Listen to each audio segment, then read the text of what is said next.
Bonsoir, bonsoir, je suis très heureux de vous retrouver. Parler de l'actualité de la crypto-monnaie et du monde merveilleux de la blockchain. Alors ce soir, nous allons parler de Shiba Inu. Nous allons parler de l'actualité de notre petite crypto-monnaie Shiba. Alors le Shiba désormais est utilisé comme moyen de paiement pour les factures aux États-Unis. Alors, autre actualité dont nous allons parler, alors il s'agit aussi du MNBC, le rouble numérique aussi va être lancé bientôt au niveau de la Russie. Nous allons parler aussi du SSI, le nouveau protocole aussi qui sera implémenté sur le Shibarium. Encore d'autres informations là-dessus. Pour ceux qui viennent de nous prendre en marche, activez les cloches de notification, abonnez-vous pour ne rien rater des prochaines vidéos. Alors, vous savez que le Shiba est intégré dans plusieurs moyens de paiement. Alors, c'est à cet effet que le Shiba est utilisé aujourd'hui pour payer les factures au niveau des États-Unis. Alors, pour voir plus d'informations là-dessus, nous allons partir lire l'article et commenter ensuite. Voilà l'article ici. Alors, le paiement des factures aux États-Unis vient de recevoir une mise à niveau de BitPay vous permet désormais de payer les hypothèques. Alors, je vais entourer cette partie. Les hypothèques, des loyers, des cartes de crédit, des paiements de voitures, des prêts personnels, etc. avec le Shiba ici. Alors, c'est une bonne nouvelle pour la communauté Shiba. Alors, qui peut désormais, au niveau des États-Unis, utiliser du Shiba pour payer une voiture, payer une maison, avec du Shiba. Alors, pour ceux qui sont détracteurs du Shiba, souvent qui demandaient, est-ce que le Shiba, alors, il a une utilité dans la vie réelle, dans les IRL. Voilà un exemple bien palpable devant vous. Alors, qui vous dit ici, que le Shiba est utilisé pour payer des voitures, des maisons au niveau des États-Unis. Alors, ça, c'est quelque chose de notable. Alors, grâce à cette application, qui n'est plus à présenter, qui est BitPay, plateforme de paiement en ligne.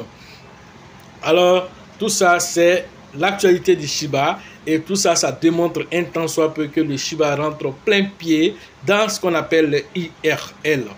Alors, nous allons partir aussi voir aussi l'autre actualité concernant, Coin Telegraph qui a aussi écrit aussi pour savoir ce qu'on appelle l'identité auto, du Shiba, l'identité au niveau de SSI.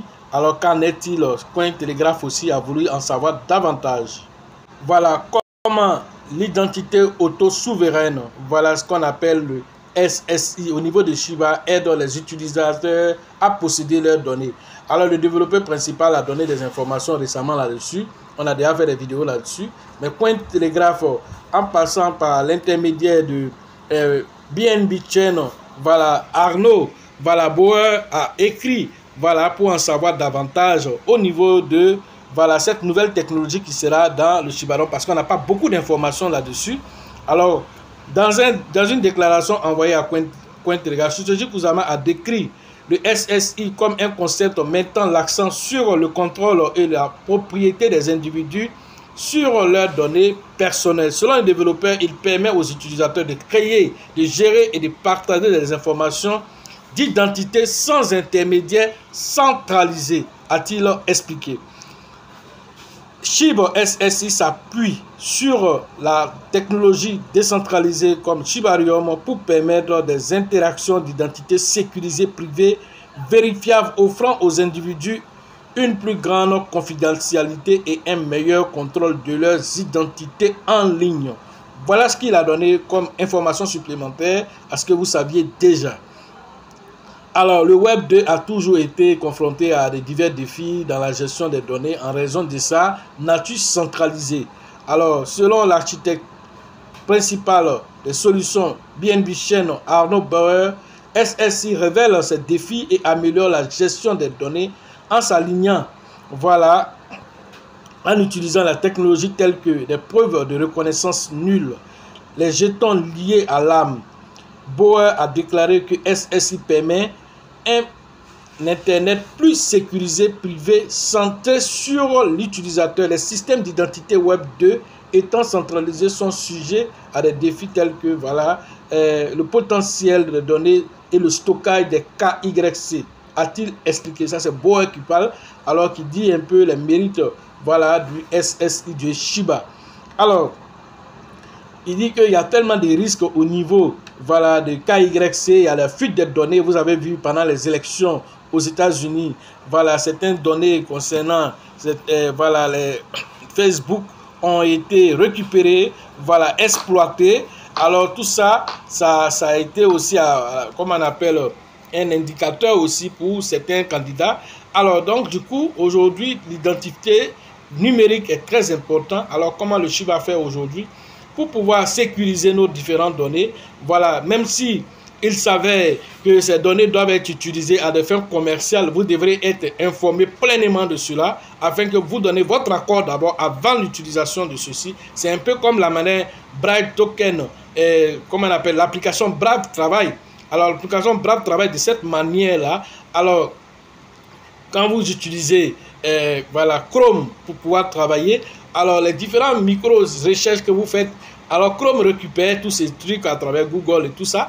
Et maintenant, vous êtes dans votre mail et puis vous ne comprenez pas un coup, quelqu'un vous avoir des publicités sur des crypto-monnaies qui viennent de sortir. Tu dis, mais ça c'est quitté où? C'est par rapport à tes micro-recherches que tu as fait. Alors on retrace ceci et on t'envoie des publicités ciblées.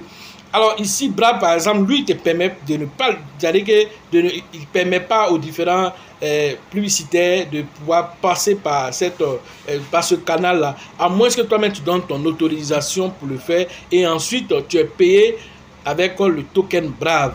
Parce qu'eux bloquent tout ce qui est cookie, voilà, au niveau des publicités, alors permettant simplement que les publicités qui vont passer là, c'est les publicités qui vont te payer.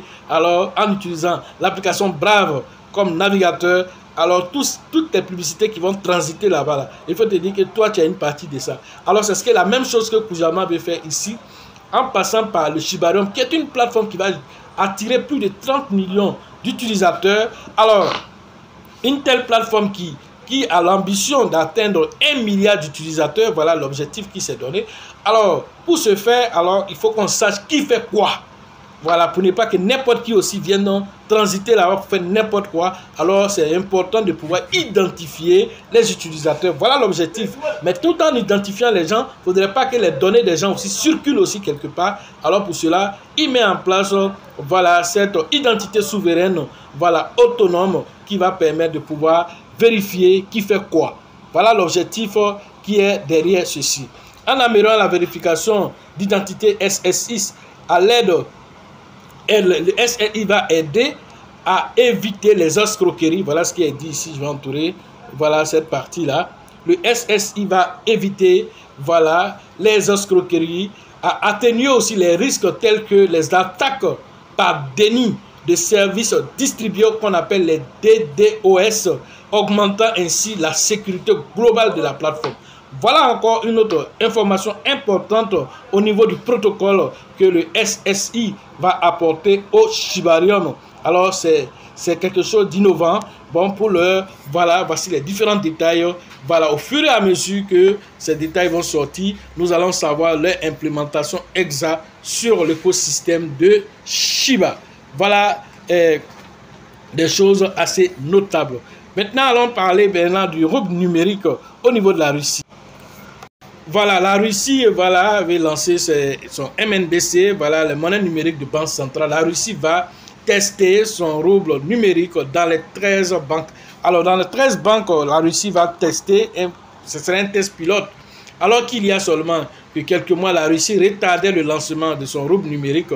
Il semble que la banque centrale russe ait déjà fait volte-face. En effet, dès le 15 août prochain, elle entamera les tests concrets de son rouble numérique impliquant 13 banques du pays.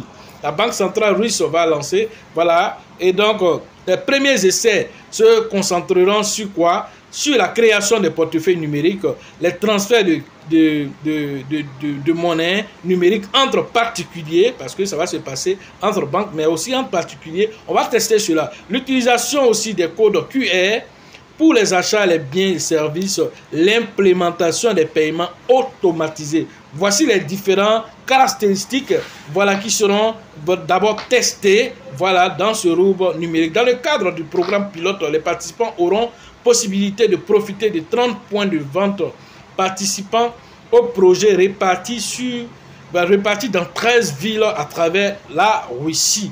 De plus, conformément à ses ambitions, il a été révélé que l'utilisation à grande échelle de la monnaie numérique de la Banque centrale est planifiée pour l'année 2025. Alors vous voyez que tout va vers 2025. Voilà, donc l'implication générale se passera en 2025 selon les explications de Olga, voilà, vice-gouverneur de la Banque de Russie. Le lancement de les opérations pilotes avec les vrais roubles numériques est l'étape la plus importante du projet. Cela nous permet de tester des fonctionnements.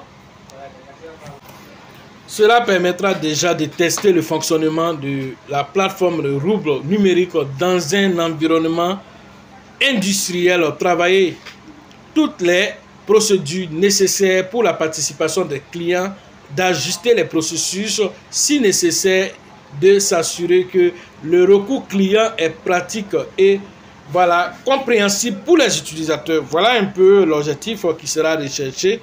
La Russie poursuit donc sa conquête cryptographique à son propre rythme et ce n'est pas une coïncidence poussée par les sanctions occidentales liées au conflit Ukraine-Russie a identifié le minage de Bitcoin ainsi que l'établissement d'une monnaie numérique de banque centrale MNBC comme les moyens de contourner des sanctions, les restrictions. Alors la Russie fait tout ceci voilà, pour échapper à la sanction internationale qui a été portée contre elle. Voilà l'interdiction voilà, de la Russie d'utiliser le système SWIFT. Voilà. Alors donc du coup, voilà, s'ils lancent les roubles numériques, alors cela va les aider à contourner toutes ces sanctions. Voilà un peu l'objectif. L'un dans l'autre, tout le monde est en train d'aller vers le numérique. Alors du numérique, alors nous allons aller vers la fin, vers la blockchain. C'est ce qui est évident. Alors c'est une chose déjà qui est en train d'être annoncée, intéressant pour la crypto-monnaie dans sa généralité. Voilà ce que j'avais à vous dire aujourd'hui sur l'actualité des crypto-monnaies et le monde merveilleux de la blockchain. Pour ceux qui veulent faire les formations en ligne, le numéro se trouve dans la description de la vidéo et sur la vidéo. Entrez en contact avec nous pour pouvoir profiter de l'écosystème merveilleux des crypto-monnaies. La formation concernant la ville de San Pedro, rentrez en contact avec le grand leader qu'on appelle TV Joseph, son acolyte Sango, pour les différentes inscriptions au niveau de la ville de San Pedro. Alors ça se tiendra le 18 et le 19 août prochain. La formation pour la ville d'Abidjan, alors ça se passera le 9 septembre prochain. Rentrez en contact avec le grand leader qu'on appelle Bill, le leader Georgette et le leader Elisabeth. La formation concernant la ville voilà, de Mans se tiendra le 2 et le 3 septembre prochain. Rentrez en contact avec le grand leader qu'on appelle Nyawa pour les différentes inscriptions. Abengourou vous accueillera 2 et le 23 voilà, août, 22 et 23 septembre, voilà, juste après Mans. Alors rentrez en contact avec le grand leader qu'on appelle Yapi pour les différentes inscriptions au niveau d'Abengourou, Anibilekro et toute cette zone là-bas. Alors la formation aussi concernant Korogo, alors cette formation se tiendra voilà, le 7 et le 8 octobre prochain. Rentrez en contact avec le grand leader qu'on appelle Kone pour les différentes inscriptions. À Ouagadougou, vous allez interagir avec le grand leader Alassane et cette formation se tiendra le 25 et le 26 novembre prochain au niveau de la ville de Ouagadougou au Burkina Faso à l'international. Sachez toujours que la chance accordera toujours ses faveurs aux esprits avertis et aux esprits entreprenants. Et si vous pensez que la formation coûte cher, je vous en prie, essayez l'ignorance. À la prochaine.